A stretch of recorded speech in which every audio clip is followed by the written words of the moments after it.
What is up, burger boys and gals? Burger Boy Royce here. I'm in front of the Farmstand Market and Cafe in Union, Kentucky on, I think we're on Old Town Road. That's what it feels like out here. So we're gonna check out the burger they have in store for the Fretboard Burger Throwdown this Sunday. Let's see what they got.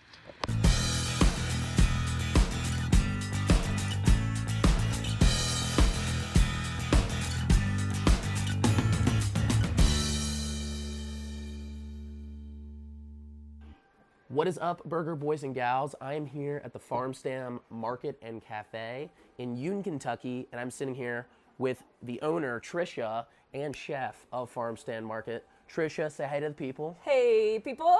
There we go. Tricia is the second person I'm kind of overviewing it for the Fretboard Burger Throwdown coming this Sunday. She thinks she's got the chops to compete against some of the best, in burger making, burger crafting.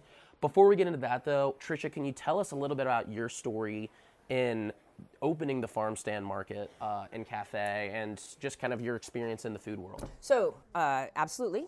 Previously, I was a farmer. I participated in the local farmers markets, so a lot of people may or may not know me. Covington Farmers Market, Bellevue Farmers Market.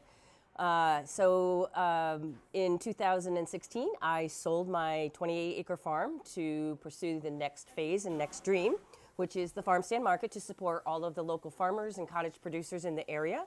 So we opened July 5th of 2017 and going strong since then. So you mentioned, and I'm gonna kind of probe on some of these questions here. So you mentioned in order to support the local farmers, in Kentucky, why is something like supporting local farmers important in the restaurant and food space? Well, first of all, I know where my meat comes from, so I can have that conversation with our customers. I know how ethically my farmers raise their pigs, sheep, cows.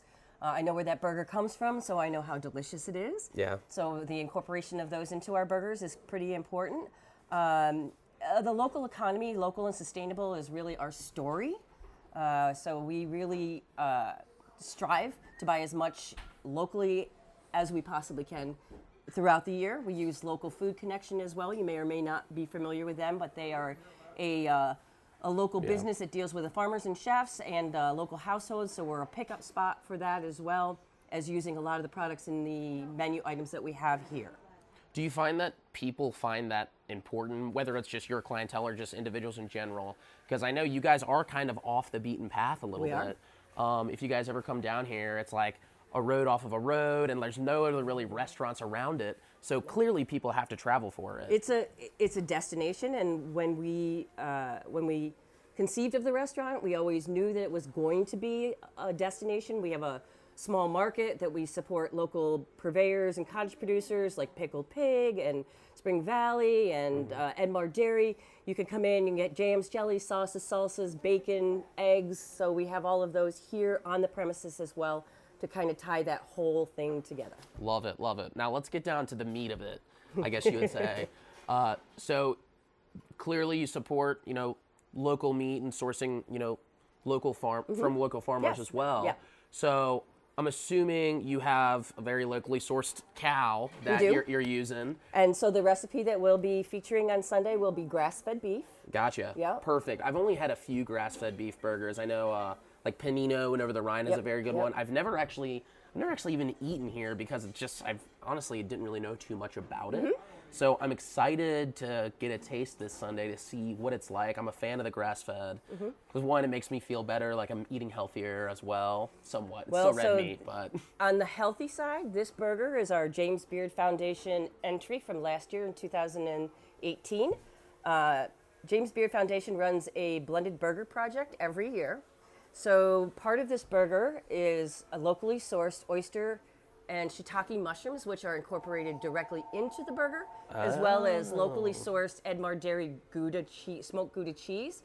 You'll also find smoked Gouda on top of the burger, caramelized onions, sauteed mushrooms, and microgreens. You got it down to a T. It's almost like you invented the recipe or something. I did indeed invent the recipe, and we've had it on the menu now for a little over a year and a half.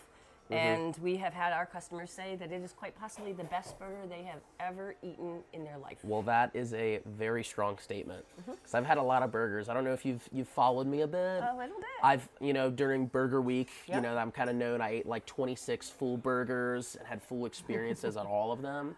So, but never here. But I'm excited to try this one. So, once again, before we sign off, where can people find you, whether it's online or locally as well, to stop by and try your stuff outside of the Fretboard location this Sunday? So we are located at 9914 Old Union Road in Union, Kentucky. Farmstand Market and Cafe on Facebook, and also the Farmstand Market and Cafe on Instagram. And that's where you can find us. Love it. Okay, and last question. I'm throwing a curveball at you. I didn't tell you about this before, but outside of your own burger, in an unbiased opinion, what is your best burger you've ever had outside of the Farmstand Market and Cafe? I don't get out very often. Oh my gosh. So when's the last time you've had a burger outside? I had a Flip Daddy's maybe a year and a half ago. How was it? It was good. You like Flip Daddy's? Flip Daddy's, good spot. It was a good spot. They get a lot of different burgers in there. So Farmstand Market and Cafe, come and check it out, and we'll see you this Sunday. Peace, guys.